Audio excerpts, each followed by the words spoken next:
दोस्तों, मैं हूं नवरत्न। आज हम बात करेंगे स्नेक बाइट के बारे में। स्नेक बाइट का मैनेजमेंट और इसका प्रिवेंशन के बारे में बात करेंगे और किस प्रकार इसका मैनेजमेंट किया जाता है, इसी के बारे में बात करेंगे। चलिए बात करते हैं स्नेक बाइट के।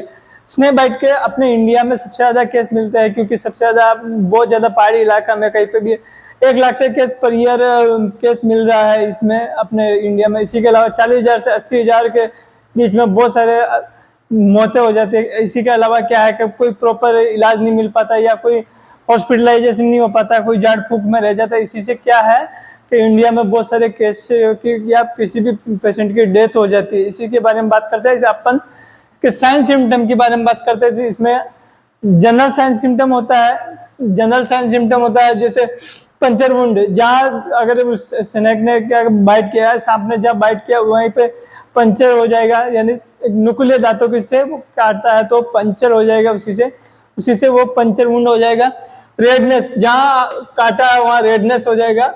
स्वेलिंग, जहाँ काटा है उसी जगह स्वेलिंग हो जाएगी। नोजिया वोमिटिंग होगी, ब्लीडिंग होगी, हेडेक होगा, लो ब्लड प्रेशर हो जाता है। कई बार क्या होता है ना, स्नेक बाइट से क्या है कि ब्लड प्रेशर या हीमोटॉक्सिक अगर ज़्यादा है तो उसी से क्या है कि ब्लड प्रेशर हो जाता है, ब्लड प्रेशर लो हो जाता है। इसी के अलावा रिपीट प्लस यानी प्लस का कम होना, इसी के अलावा वीकनेस होना, डायरिया होना, ट्रेकिकार्डिया, यानी अधिकतर क्या है कि इसमें पल्स फॉल होने, रेस्पिरेटरी सिस्टम में जो डिस्ट्रेस हो जाता है तो क्या है कि ये ट्रेकिकार्डिया होने का सबसे ज़्यादा चांस रहता है। इसी के अलावा क्या है कि बहुत सारे स्नेक ऐसे होते हैं जो हीमोटॉक्सिक में तो गैंग्रीन होने का चांस रहता है, या कोई सा भी दूसरा भी अगर स्नेक है तो उसी से क्या है गैंग्रीन होने का चांस रहता है। अब बात करते हैं अपन साइन सिम्टम, और इसमें 2 प्रकार के साइन सिम्टम और मिलते हैं, हीमोटॉक्सिक और न्यूरोटॉक्सिक। तो सबसे पहले अपन न्यूरोटॉक्सिक की बात करेंगे। न्यूरोटॉक्सिक वो होता है जो क्या है कि सबसे ज़्यादा अपने ब्रेन के नर्वस सिस्टम को इफेक्ट करता है, और उसी में क्या है कि उसका नर्वस सिस्टम पे सबसे ज़्यादा इफेक्ट करके उसी को डैमेज कर देता है। तो इसी के बारे में बात करें। न्यूरोटॉक्सिक में क्या है कि पेशेंट मसल्स पैरालिसिस हो जाता है, पैचेज हो जाता है। इसी के अलावा फैटी सलाइवा, ब्लाइंडनेस हो जाता है और रेस्पिरेटरी फेलियर हो जाता है। और अब बात करते हैं हीमोटॉक्सिक की। हीमोटॉक्सिक में पेनफुल प्रोग्रेसिव स्वेलिंग, जहाँ काटा है वहाँ सबसे ज़्यादा पेनफुल स्वेलिंग रहेगा। इसी के अलावा हाइपोमेटिक शॉक, यानी कई बार क्या है कि ब्लड अचानक में कम हो जाता है, क्लॉट बन के कम हो जाता है, तो हार्ट अटैक भी सबसे ज़्यादा होता है।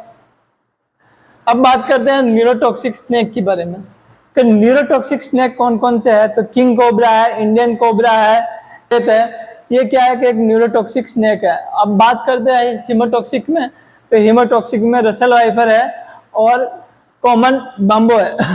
अब बात करते हैं इसकी मैनेजमेंट की। तो मैनेजमेंट में इसका सबसे पहला आएगा हॉस्पिटलाइजेशन। अगर पेशेंट को काटा है तो वहाँ हॉस्पिटलाइजेशन या साबुन से अच्छे से इसको धोए, साबुन से वुंड को साफ करे, साबुन सोप से वुंड को साफ करे।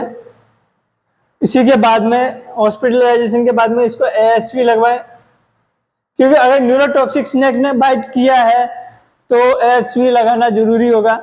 इसी के अलावा क्या है कि किंग कोबरा ने बाइट किया है तो किंग कोबरा का जो इंजेक्शन आता है हेमोग्लोबिन, उसी से क्या है कि इसका लगाते हैं।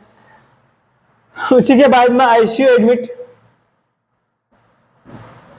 अगर हीमोटॉक्सिक या न्यूरोटॉक्सिक हो गया तो उसमें क्या है रेस्पिरेटरी डिस्ट्रेस होगा, तो पेशेंट को क्या है कि ICU की सबसे ज़्यादा जरूरत पड़ेगी। इसी से क्या है कि उसको ICU में एडमिट करवाए, एडमिट। इसी के अलावा हार्ट अटैक होता है तो उसको क्या है कि ब्लड चढ़ाने के सबसे ज़्यादा, जिसमें क्या है कि ब्लड के क्लॉट बन जाता है हीमोटॉक्सिक में, तो उसका क्या है कि सबसे ज़्यादा पेशेंटों को ब्लड की कमी आती है, तो उसी में कई बार हार्ट अटैक होने का चांस रहता है। तो इसीलिए उसको बार बार ब्लड चढ़ाए तो क्या है कि उसका मैनेजमेंट उसी हिसाब से हो जाएगा। अब बात करते हैं इसकी प्रिवेंशन की। अब इसको प्रिवेंशन में क्या है कि किस प्रकार इसका रोकथाम किया जाए। तो इसमें क्या है कि अभी फिलहाल इसका कोई परमानेंट रोकथाम तो किया नहीं जा सकता, पर जैसे पहाड़ी इलाका में रह रहे होते हैं उसी को पहना है। इसी के अलावा कहीं खेतों में या कहीं बाहर काम कर रहे हैं तो उनका अच्छे से ख्याल रख के उसी हिसाब से प्रिवेंशन किया जा सकता है। इसी के अलावा अगर कोई किसी को स्नेक बाइट कर गया है तो उसकी डेथ होने से रोकने के लिए उसको झाड़ फूक नहीं करवाए, डायरेक्ट डिस्ट्रिक्ट हॉस्पिटल या नियरेस्ट हॉस्पिटल लेके जाए तो उसी से क्या है पेशेंट की जान बचने का सबसे ज्यादा ये रहेगा। क्योंकि अगर अज्ञानता की वजह से किसी का क्या है डेथ हो जाती है, क्योंकि बहुत सारे झाड़ फूक में किसी में भी रह जाते हैं। इसी के साथ में यहीं तक, थैंक यू।